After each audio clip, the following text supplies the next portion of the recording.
नमस्कार, आप देख रहे हैं सान इंडिया। मैं हूं बलराम बिहारी। पश्चिम बंगाल की मुख्यमंत्री ममता बनर्जी को ऑक्सफोर्ड यूनिवर्सिटी के लॉ कॉलेज में दिए गए भाषण के दौरान विरोध का सामना करना पड़ा है। वहां बैठे लोगों ने ममता गो अवे का नारा लगाया है। कुछ प्रदर्शनकारियों ने बंगाल में हुई हिंसा, आरजीकर मेडिकल कॉलेज में रेप के बाद हत्या और संदेश खाली में महिलाओं के खिलाफ अपराध पर सवाल उठाए हैं। इस पर ममता ने कहा, यह मामला अदालत में विचाराधीन है और यह अब हमारे नियंत्रण से बाहर है, क्योंकि केंद्र सरकार ने इसे अपने नियंत्रण में ले लिया है। जब प्रदर्शनकारी शांत नहीं हुए तो ममता ने उन्हें राजनीति से बचने की नसीहत देते हुए कहा, यह राजनीति का मंच नहीं है। अगर राजनीति करनी है तो बंगाल आकर मेरे साथ राजनीति करो। ये प्रदर्शनकारियों से चेतावनी देते हुए ममता बनर्जी ने कहा। इस दौरान ममता बनर्जी ने अपने हाथ में अपनी ही एक पुरानी तस्वीर उठाई और दिखाते हुए बोली, आप यह मेरी तस्वीर देखिए, मुझे मारने की कोशिश कैसे की गई थी। फिर भी विरोध प्रदर्शन शांत नहीं हुआ।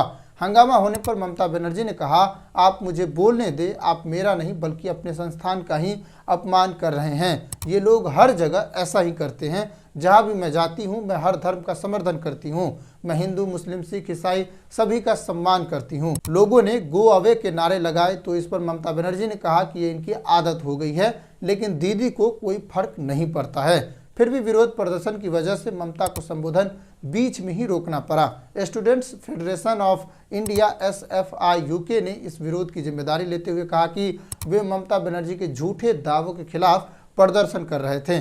घटना का वीडियो भाजपा नेता अमित मालवीय ने सोशल मीडिया प्लेटफॉर्म X पर शेयर किया है। उन्होंने दावा किया कि प्रदर्शनकारी बंगाली हिंदू समुदाय के थे।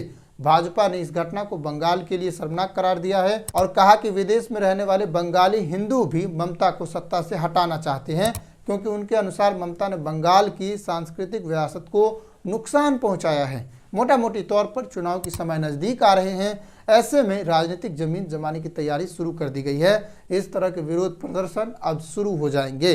भारत की अर्थव्यवस्था पर भी ममता बनर्जी ने अपनी बात कही है, जिसको लेकर बीजेपी ने इसकी आलोचना की है। इवेंट के दौरान ममता से पूछा गया कि क्या भारत 2060 ईस्वी तक दुनिया का सबसे बड़ी अर्थव्यवस्था बन जाएगा। इस पर उन्होंने असहमति जताते हुए कहा कि उनकी राय अलग है। India has already overtaken the UK. We are now the 6th largest economy. India is the 5th largest economy. Soon it will be the 3rd largest economy in the world. By 2060, I predict it will be the number 1 economy in the world. And Who? India as a country. So I will defer that. I will defer that. Bhajpa ने ममता की इस बयान की आलोचना करते हुए आरोप लगाया कि उन्होंने विदेश में बैठकर संवैधानिक पद का अपमान किया है। इसमें कोई संवैधानिक पद का क्या अपमान है? कोई अपनी राय बताए तो इसमें संवैधानिक पद का अपमान थोड़े है। भाजपा के अनुसार कब विकसित भारत बनेगा इसका कोई अता पता नहीं है, समय बदलता है, तो इसे कैसे अपमान मान लिया जाएगा? यह दावा झूठा है। इस पर टीएमसी ने भी जवाब दिया है। टीएमसी ने ममता बनर्जी का समर्थन करते हुए उन्हें रॉयल बंगाल टाइगर बताया है। पार्टी ने कहा कि ममता घबराने वाली नहीं है और जितना उन्हें दबाने की कोशिश की जाती है उतना ही वो मजबूती से खड़ी हो जाती है। ममता के पूरे भाषण के दौरान दो प्रमुख बात समझिए। पहली तो उसने विभाजन और एकता को लेकर टिप्पणी की। ममता ने कहा कि समाज में विभाजन करना बेहद आसान काम है, जबकि एकता बनाए रखना सबसे कठिन काम है। उन्होंने कहा, जब मैं सत्ता में हूँ तो समाज को विभाजित नहीं कर सकती, मुझे गरीबों और कमज़ोर वर्गों की परवाह करनी होती है। दूसरे जो सबसे अहम टिप्पणी है राज्य में सौहार्द पर विचार को लेकर। ममता ने पश्चिम बंगाल के सांस्कृतिक सौहार्द पर जोर दिया। उन्होंने कहा, हमारे राज्य में लगभग 11 करोड़ लोग हैं, जो एक बड़े देश जैसा है, जहां 33% से अधिक लोग अल्पसंख्यक समुदायों से आते हैं, जिनमें मुस्लिम, ईसाई, बौद्ध, नेपाली और गोरखा शामिल हैं। बंगाल में 6% आदिवासी और 23% अनुसूचित जाति के लोग हैं। हर धर्म और जाति के लोग एक दूसरे के साथ मिलकर रहते हैं, ये बंगाल की खूबी है। इसके साथ ही आपको मैं बता दूं कि पश्चिम बंगाल की दो बड़ी घटनाएं जिनको लेकर विरोध प्रदर्शन हुई उसे भी समझ लेना जरूरी है।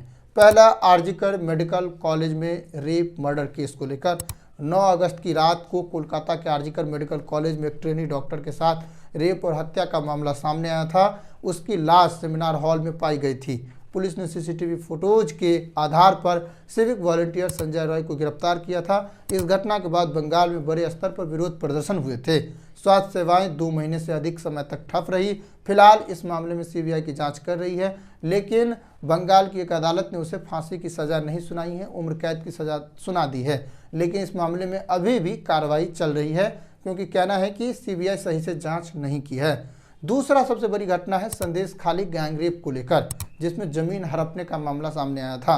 संदेश खाली में टीएमसी नेता शेख शाहजहां और उसके साथियों शिबू हाजरा व उत्तम सरदार पर महिलाओं के साथ गैंगरेप और लोगों की जमीन जबरन हड़पने का आरोप लगा था।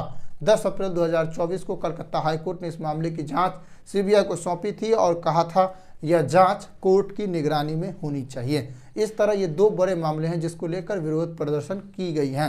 हालांकि दोनों मामले में ममता बनर्जी लगभग सत्ता को संभाल लिया, अपनी पार्टी को बचा लिया, लेकिन इस बार के चुनाव में इन दोनों मामले का गहरा असर बंगाल की राजनीति पर खासा दिखेगा। लेकिन इसके जमीनी हकीकत क्या होंगे ये चुनाव के दौरान ही पता चलेगा।